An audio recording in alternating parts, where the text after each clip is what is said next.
Hi, everyone. Wow, that's on, huh? Good morning. It is really great to be here with you this morning at this first AdTech conference.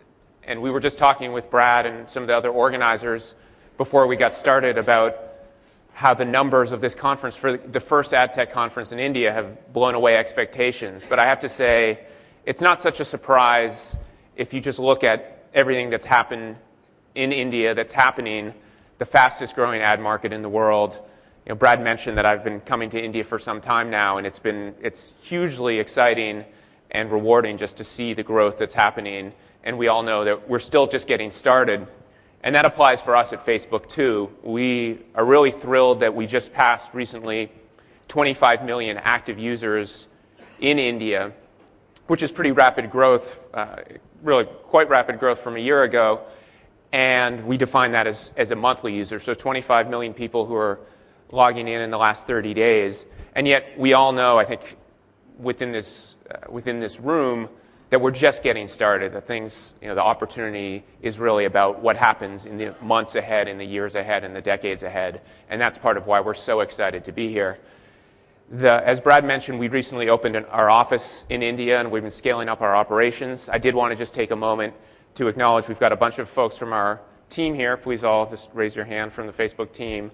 And in particular, I want to ask Kirthika Reddy, who runs Facebook India for us, just to stand up. And she's someone I know has met many of you. She's on the organizing committee for this conference and someone who is really driving our growth here in India. I also wanted to just throw out one important announcement that I think for those of you who are already active on Facebook, that when I asked what are the complaints that we get, what are the things that people care most about, one of the things on that list is a totally reasonable request is how do I pay on rupees in Facebook. So pleased to let you know that in the next couple of months, we're going to open that up so you'll be able to pay in the way that makes sense, after all, for advertisers in India. So if you're one of those people, thank you for the feedback and feedback heard, and we'll be providing that. What I want to do this morning is spend a little bit of time talking about the evolution that we see happening in the world and really online, and how we see the world going more social and personalized experiences, connections via the social graph, and then ultimately, of course, how Facebook fits into that and the implications for marketers. And in order to do that, I want to start by going back in time a little bit, at the risk of making myself seem old. This is a photo. Does anyone know what this is? Can anyone? A Mac Classic. This is the first PC that I owned myself. That wasn't my parents or someone else's that I stole. And it makes me feel old when I looked at that and actually took out a picture, because you think about it and it doesn't feel that old, and then you see on the screen and that thing looks really old. And then at dinner last night, someone told me that 2/3 of the Indian population is under the age of 35. And I realized that I am old. There's no getting around it. So, but again, it's interesting. But when you think back to this computer, and I was so excited to have it and have my first computer of my own. What it did, it had a couple of plugs, and those plugs, it plugged into a power socket, and you plugged in the keyboard, and there was no connection, there was no phone line, there was no internet.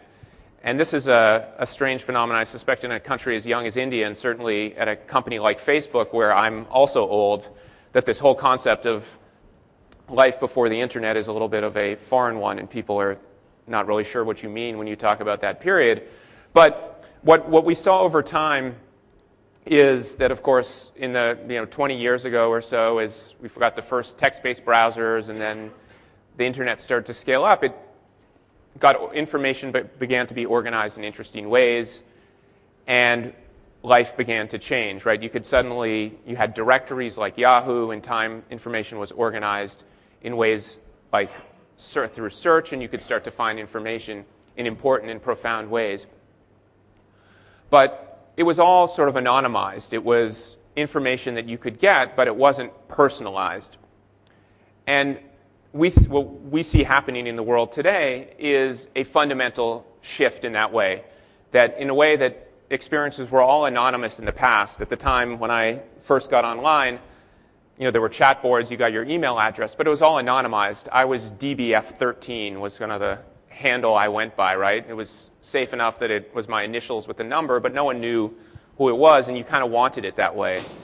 Well, today it's almost unthinkable not to be your genuine self online. And this ties into the social graph and ties into Facebook. I am myself. I put my name out there, and that enables me to connect to all sorts of people in my life and who matter to me and keep up with them and other people, and you get all sorts of updates, and that's how sharing happens, right? And some of that sharing, frankly, is a little bit mundane. You get the kind of random status updates, and you sometimes get things that are a little more profound. But what's happening is update by update, photo by photo, real people are sharing their real experiences with the real friends, and it's happening all over the world, of course, which is why we're sitting here in India talking about this today.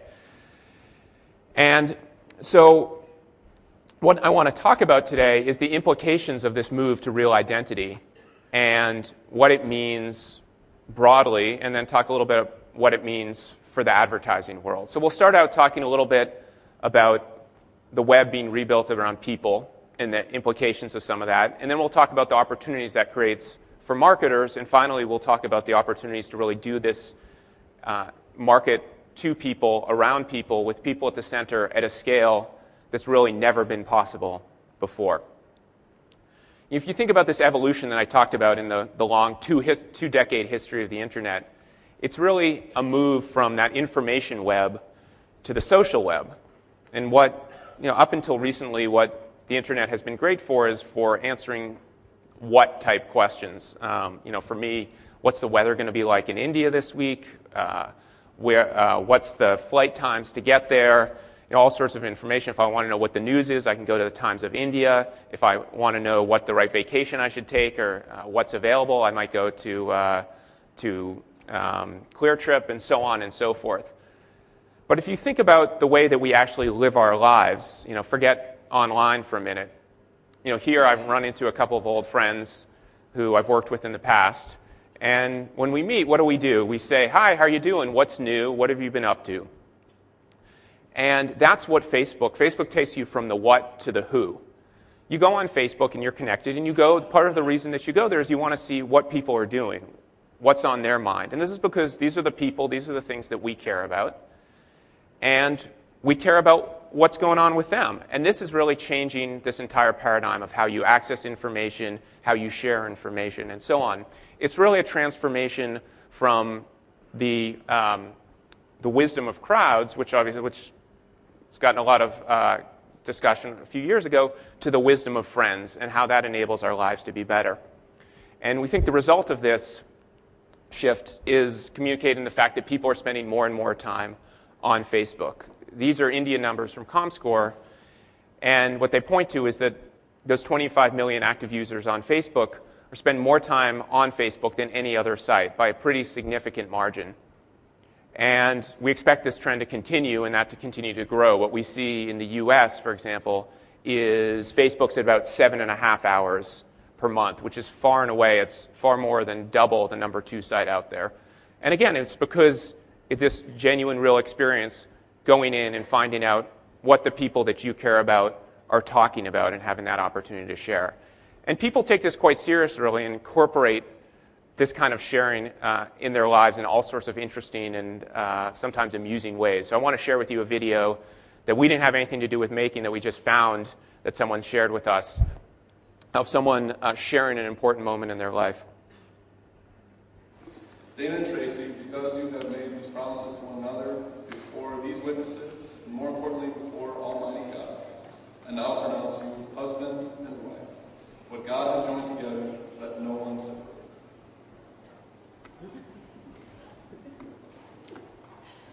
Oh, Dana is updating his relationship status on Facebook.